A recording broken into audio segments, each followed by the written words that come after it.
My grandfather was never an ordinary man. While others his age spent their retirement playing cards or gardening, he was busy mastering cryptocurrency. Quiet, reserved, and always 3 steps ahead. He built a multi-million-dollar fortune investing in Bitcoin while the rest of the world laughed at the idea. But when his health started to decline, he made a choice, a secret one, to hide everything he had in a digital vault only he could access. What none of us expected was how his own son, my uncle, would react when he found out. Greed doesn't knock, it breaks down the door. And what happened next tore our family apart in ways we never imagined. Enjoy the story. It all started on a quiet Thursday afternoon, when Grandpa didn't show up for our usual lunch at the old cafe near his apartment. I called. No answer. He drove over. His car was still in the driveway. When I opened the door with the spare key he'd given me years ago, I found him on the recliner, breathing slowly, clutching a notepad and a USB drive in his hand. He looked at me and whispered, "Don't let them take it." At the time, I thought he was confused, maybe even hallucinating. But those words would soon become the key to everything that followed. Later that evening, my father, his only son, arrived. He didn't ask about Grandpa's condition. He didn't even seem shaken. His eyes went straight to the notepad and the USB. "What's this?" he asked, almost too quickly. I didn't think much of it at first, but the way he held that USB lighted was worth more than gold. I tried to brush it off. Maybe he was just curious. Maybe he was scared too. But a chill ran down my spine. The kind you can't explain. The kind that warns you something's wrong, even when there's no proof yet. The doctors said Grandpa had suffered a minor stroke and needed rest. But while he was recovering at the hospital, my father's behavior changed drastically. He started going through Grandpa's things, old documents, locked drawers, even the safe in his closet. He wasn't looking for memories, he was looking for money. I tried to confront him, but he always had an excuse. "Just organizing," he said, "making sure everything's secure." But deep down, I knew he was hunting for something hidden, something Grandpa never meant for him to find. The tension in the house thickened with each passing day. While Grandpa remained sedated at the hospital, my father moved in temporarily, or so he claimed. But what I witnessed didn't feel like a son helping his recovering father. It felt like a scavenger circling something that hadn't even died yet. He made late-night phone calls, whispered and nervous, locking himself in Grandpa's office for hours. And when I asked him what he was doing, he snapped, "Mind your business. You're just a grandkid. This is family legacy, and it's mine to protect." But protect wasn't the word I'd use. Exploit fit better. One night, I found him, trying to access Grandpa's laptop. He'd called a friend, a so-called tech guy, to help him bypass the password. When I walked in on them, he didn't flinch. He didn't hide. He looked at me coldly and said, "You wouldn't understand what's at stake." That's when the truth began to unravel. The USB wasn't just a random flash drive. It held encrypted keys, access to a cold wallet storing Grandpa's entire Bitcoin fortune, millions of dollars, untouchable without those keys. And now, my father was trying to steal them from a man who wasn't even conscious to defend himself. I knew I had to act fast. I took the notepad Grandpa had clutched that day, the one my father hadn't yet discovered, and kept it hidden. Inside were scribbled phrases, passwords, and strange diagrams. At the bottom, one sentence was underlined 3 times. "Only the one who chooses love over greed can open the door." That hit me like a punch to the chest. Grandpa had always been a man of principles, of values, of subtle tests. This wasn't just about money, it was about legacy. And I was beginning to understand that the real inheritance wasn't Bitcoin. It was a choice. A week later, Grandpa regained consciousness, weak but lucid. When I visited him, I tried to play it cool, but he saw right through me. "He's looking for it, isn't he?" he asked. I nodded. He sighed and turned his head toward the window. "I always knew he'd try," he whispered. "That's why I didn't make it easy." Then he looked at me with a gaze I'll never forget, calm, unwavering, almost proud. "The key isn't just in the code," he said. "It's in knowing what to do with it." Those words lingered in my head like an unsolved riddle. My father wanted the key. I needed to understand the message. That night, I decoded one of the diagrams in the notepad. It wasn't just random scribbles. It was a map, a digital map, drawn like a puzzle, leading to an online vault protected by layers of cryptographic security. Every step required not only a code, but but also a question. Moral ones, philosophical ones.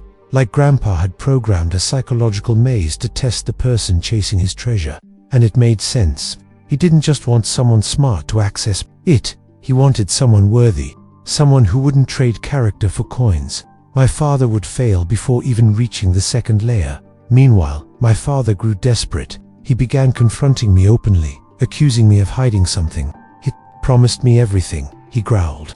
I'm his only son, but Grandpa had told me once, blood gives you the right to try, not the right to take. I could see my father unraveling. The greed was consuming him, warping his face, his voice, his soul. The more he searched, the more paranoid he became. And the more I realized that Grandpa's real wealth wasn't in Bitcoin at all.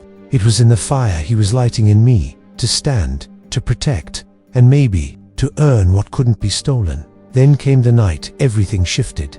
I received a call from the hospital. Grandpa had taken a turn. Nothing critical, but enough to rattle the nerves. I rushed there, but I wasn't alone. My father was already by his bedside, holding his hand, whispering things I couldn't hear. He looked up as I entered and forced a smile, but his eyes gave him away. Something in them was hollow, desperate. He said I was right, he muttered. He said I deserve it all.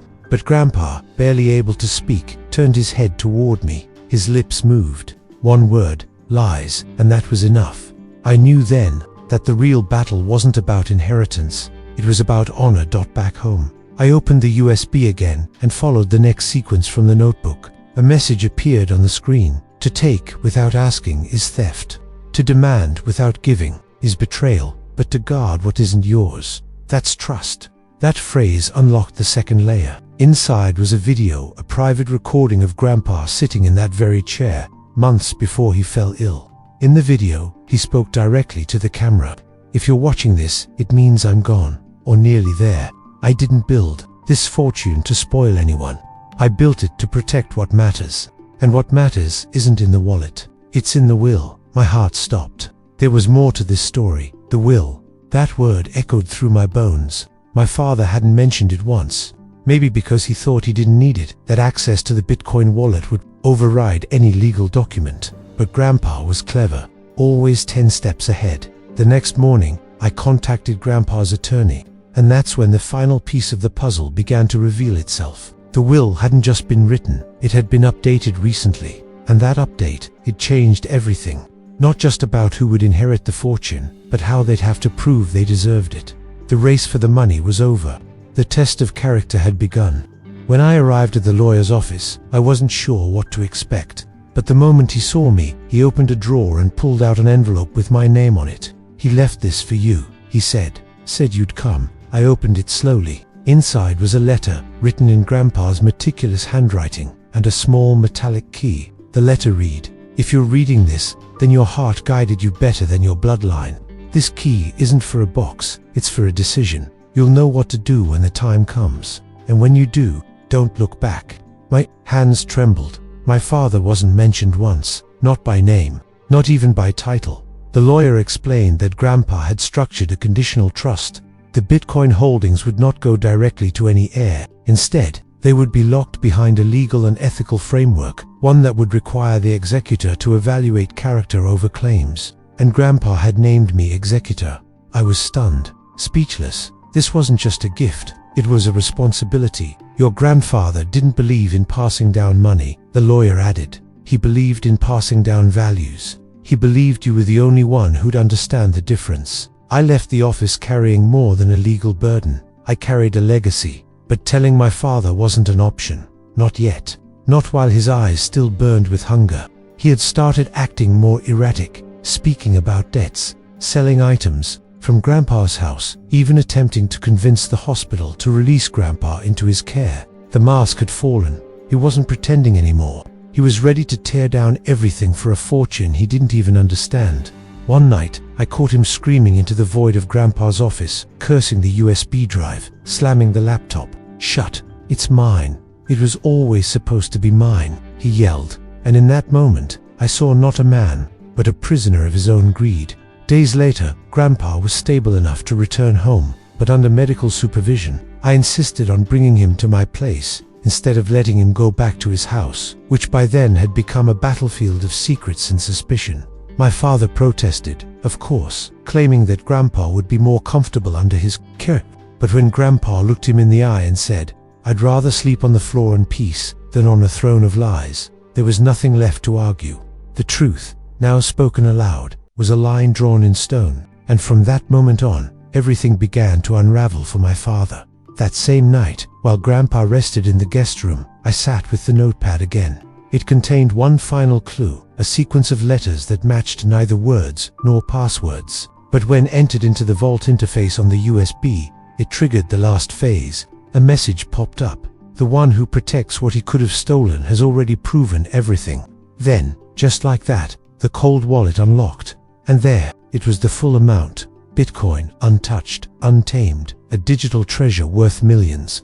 But instead of joy, I felt stillness. Not because I had access to wealth, but because I had finally earned Grandpa's trust completely. The next morning, over tea, Grandpa looked at me and said, "So, you opened it." I nodded. "And what did you do with it?" he asked. I paused, choosing my words carefully. "Nothing. I waited to ask you what you wanted to do with it." For a moment, he said nothing. Then he smiled, not the usual tired smile, but one that lifted his whole face. "That's the answer I hoped you'd give." And then he reached into his robe and handed me something I never expected, a second USB drive. "What you unlocked was a test," he said, "but the real fortune is here, and now it's yours." I sat there, stunned, holding the second USB drive as if it weighed 1,000 pounds. "You mean the other one wasn't the real one?" I asked, almost breathless. Grandpa nodded slowly. "The first was a decoy, real enough to tempt a thief, but meaningless without wisdom." He leaned back, his voice growing softer but clearer. "What I stored on that drive isn't just money. It's what I learned, what I built, and what I believe in. Every Bitcoin there came from sacrifice, from watching the world shift while I quietly played the long game." He looked at me, eyes glassy, and I needed to know it wouldn't be wasted on another generation chasing numbers. I asked if he had always planned to test his son that way. He hesitated. "No father wants to doubt his child," he said, "but the signs were there, long before the money, the lies, the selfishness." I gave him time to change, but time doesn't fix a heart that refuses to listen. I could feel the pain in his words, not bitterness, but grief. Grief for a son who chose greed over legacy. Grief for what could have been. And in that moment, I realized this story wasn't just about a fortune hidden in Bitcoin. It was about a father's last hope that someone in his family still valued. Integrity more than inheritance. We spent the day going through memories instead of wallets. Old photos, letters, even stories I'd never heard. Like how Grandpa sold his wedding ring once during a market crash just to buy more crypto, and how Grandma supported him without hesitation. He laughed as he told it, but I could see how every coin had meaning beyond its price. That night, after Grandpa went to sleep, I opened the second USB. Inside wasn't just a wallet, it contained a folder labeled The Future. Inside, detailed plans, philanthropic projects, anonymous donations he had made over the years, and instructions for how to use the rest. That's when I knew this wasn't just an inheritance, it was a mission. The next morning, I made a decision. I wouldn't keep any of it for myself, not yet. I followed Grandpa's instructions and created a multi-signature wallet, splitting access between myself, the lawyer, and a trusted charitable foundation he had mentioned in his notes. I wrote a letter to Grandpa explaining my choice and left it on his nightstand. When he read it later that day, he didn't say a word. He just took my hand, squeezed it, and let out a long, deep breath, the kind that carries both relief and pride. That single gesture said more than any fortune ever could. But peace never comes without resistance. That same afternoon, my father showed up unannounced, eyes wild, voice sharp. "I know he gave you something," he spat. "I know there's more than what's on that stupid USB." He lunged for the laptop, for the notes, for anything he could find. But I stood in front of him, calm and unmoving. "It's over," I said. "There's nothing left for you to take, and even if there was, you wouldn't know what to do with it." He froze, staring at me like he didn't recognize who I was anymore. And maybe he didn't, because for the first time, I wasn't the quiet grandson in the corner. I was the gatekeeper. He left that day furious and defeated. And for once the house felt clean again. Grandpa sat in the living room watching the sunset, his eyes glistening. "I failed him," he whispered. I shook my head. "He didn't fail. He just made his choice, and I made mine." He nodded slowly, accepting what he could never change. Then he reached into his coat pocket and pulled out one final envelope. "Use this when I'm gone," he said, "but only if your heart is still in the same place." I never opened it, not yet, because I already knew the wealth he gave me wasn't digital. It was the kind that lives in silence, in sacrifice, and in doing the right thing when no one's watching. Weeks passed, and Grandpa's strength began to fade. The spark in his eyes dimmed, little by little, like a candle nearing its final breath. But even in his weakness, his peace never wavered. He spent his last days not counting coins, but passing down stories about his childhood, about the mistakes he made as a young man, about loving deeply and losing bravely. Everyone's chasing legacy through wealth, he told me once, barely able to speak, but true legacy is how many hearts you helped beat stronger, not how much you left in a vault. I recorded those words, not with a camera, but with my soul. I would never forget them. On a quiet Sunday morning, he passed away in his sleep, the kind of passing we all pray for but rarely get, peaceful without pain, without regret. The house was silent when I found him, except for the breeze moving through the open window. And in that silence, I opened the final envelope he had given me. Inside was a handwritten note and a certificate of transfer, not to the Bitcoin wallet, but to a fund already established in my name. It was titled The Heart Inheritance. It was his final act of trust. He had already secured everything, quietly, humbly. The wealth was never the prize, it was the test. My father arrived too late. The will had already been executed. The trust had already been distributed. There were no loopholes, no second chances. He demanded explanations, ranted about betrayal, threatened legal action. But every door was already closed. Grandpa had planned for everything, even for a son who would destroy bridges instead of building them. Watching my father realize there was nothing left to take, nothing left to manipulate, was the moment I finally saw the boy behind the man. Desperate, lonely, hungry for more than money, but unable to name what that hunger truly was. And maybe that was his true curse. After the funeral, people came in waves. Old friends, neighbors, even strangers Grandpa had helped anonymously. One woman hugged me tightly and whispered, "He paid for my daughter's surgery, never told anyone. Just wired the money and disappeared." Another man, teary-eyed, said Grandpa bought him a food truck when he lost his job during the recession. Story after story, it became clear, while my father was chasing Bitcoin, Grandpa had already been spending his fortune, not on things, but on people, quietly, intentionally, as if every coin had a purpose greater than profit. That's when I realized I wasn't the heir to his money. I was the heir to his mission. I spent the next months honoring that mission. I used a portion of the fund to set up scholarships, launch food programs, and support shelters, but I never used his name. That was his rule. Legacy is built in silence, not spotlights. The rest of the Bitcoin remained untouched, growing steadily in the digital vault.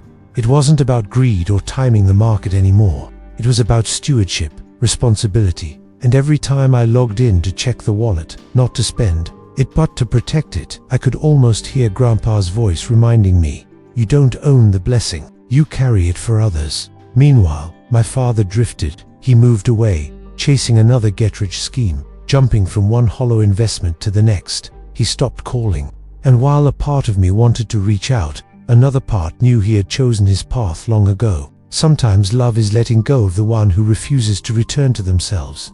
I kept a photo of Grandpa by my desk, the one where he's sitting in his recliner, wearing that half smile like he knew everything before it happened. I'd look at it whenever I questioned my path, whenever I wondered if I was doing enough, and each time, in that quiet glance, I'd find the answer.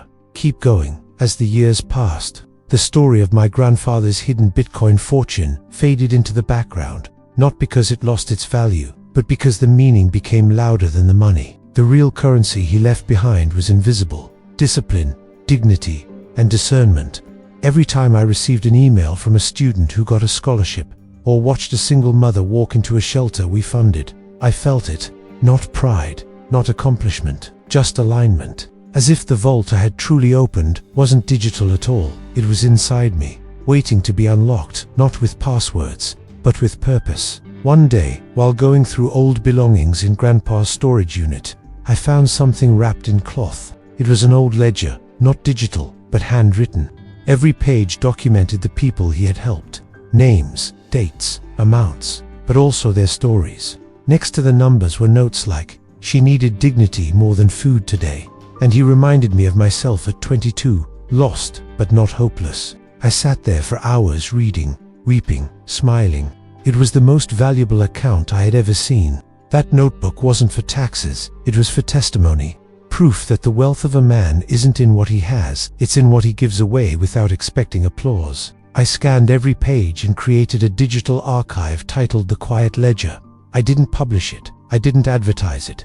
I sent it to the families and individuals Grandpa had touched, along with a note, "You were part of a story bigger than you realized, and that story continues." The responses came in slowly at first, then all at once. Stories, photos, letters, people who had never met each other but were connected through the silent generosity of a man who used Bitcoin not as an escape, but as a bridge, a way to build without being seen. And I knew then, without a doubt, that Grandpa never hid his fortune. He planted it, and we were all just beginning to see it bloom. One evening, I received a message from a young man in Brazil. He said he was able to finish medical school because of an anonymous donation sent years ago, a transfer traced back to one of Grandpa's encrypted giving wallets. He didn't know who had sent it, but when he read a copy of the Quiet Ledger forwarded to him by another recipient, he recognized the amount and the date.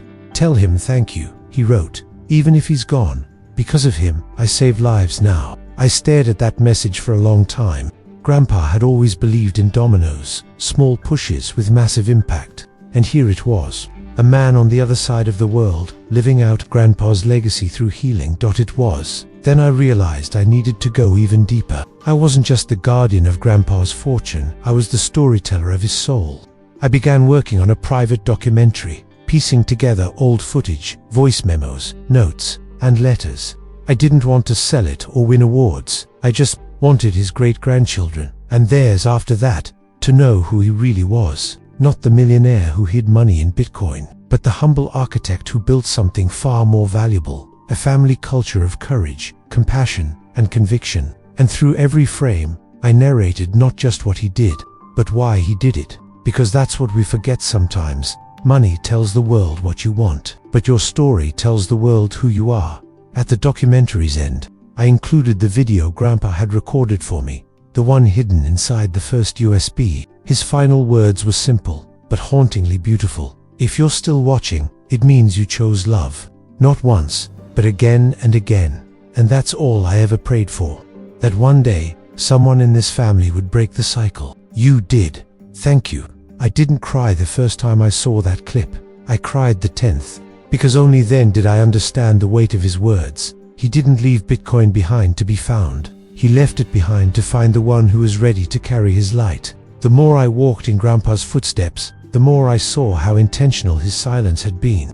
He wasn't just quiet, he was strategic. He knew that loud wealth attracts noise, but quiet impact builds echoes that last generations.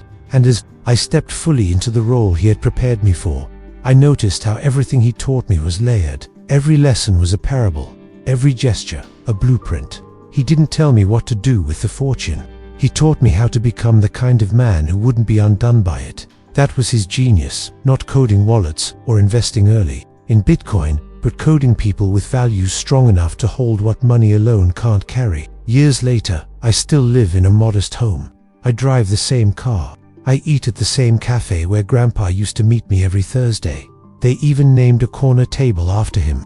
But behind that simplicity is an invisible empire, not of cash or crypto, but of trust, movement, and meaning. I fund causes now without needing credit.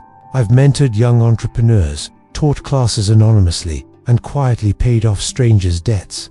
Every time I do, I whisper a phrase Grandpa once said, "You don't have to be seen to matter, just be consistent." That became my mantra, and slowly, my identity shifted from inheritor to initiator. As for my father, we haven't spoken in years.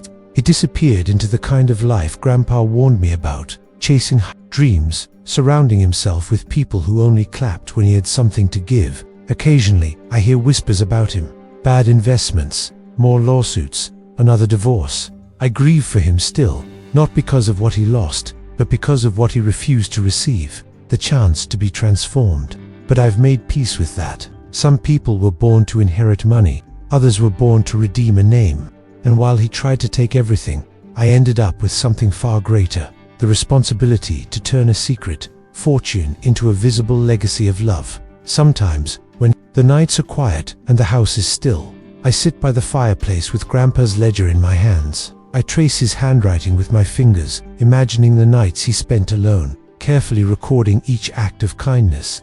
There's something sacred in those pages, not because they document wealth, but because they capture intention. He could have lived like a king. He could have bought mansions, islands, empires, but instead, he chose to plant seeds in unseen soil, trusting they would bloom in hearts he might never meet. And I, now the gardener of his legacy, feel the weight and wonder of that decision every single day. I've come to believe that Grandpa didn't just hide his Bitcoin for protection.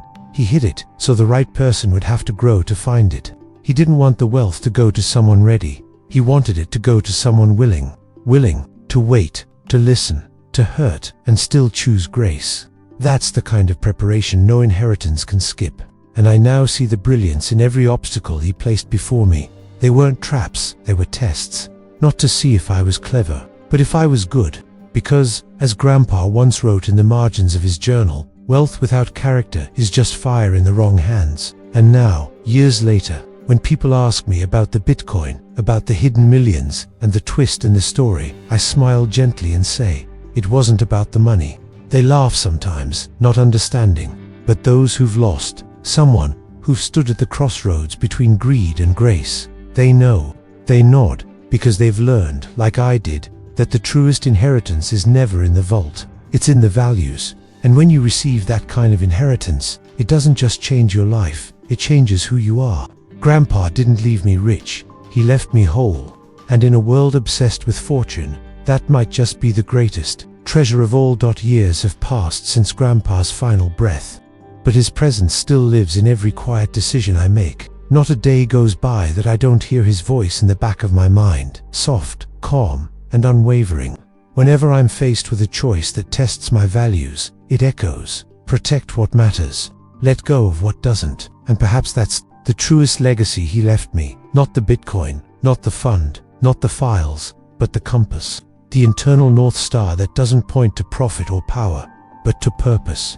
It's what I hold on to when the world around me pushes for more. Faster, louder. Grandpa taught me that silent consistency always outlives noisy ambition. One evening, my own son asked me, "Dad, is it true Grandpa was a millionaire?" I paused, smiled, and nodded. "Yes," I said, "but not for the reason you think." He looked confused, so I pulled out the ledger, sat him down, and started telling the stories, not of the Bitcoin or the money, but of the hearts Grandpa touched, the meals he paid for, the schools he built, the people he lifted when no one was watching. And in my son's eyes, I saw something familiar.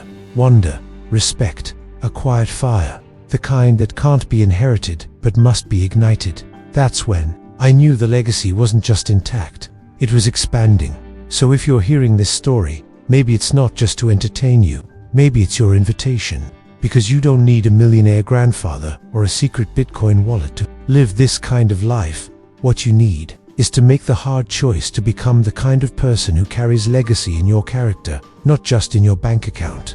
Maybe you're the first in your family who will say, the cycle stops here. Maybe you're the one who will give, forgive, protect, and build, not for applause, but because it's right. And if that's you, then know this: wealth fades, but who you become, that echoes forever.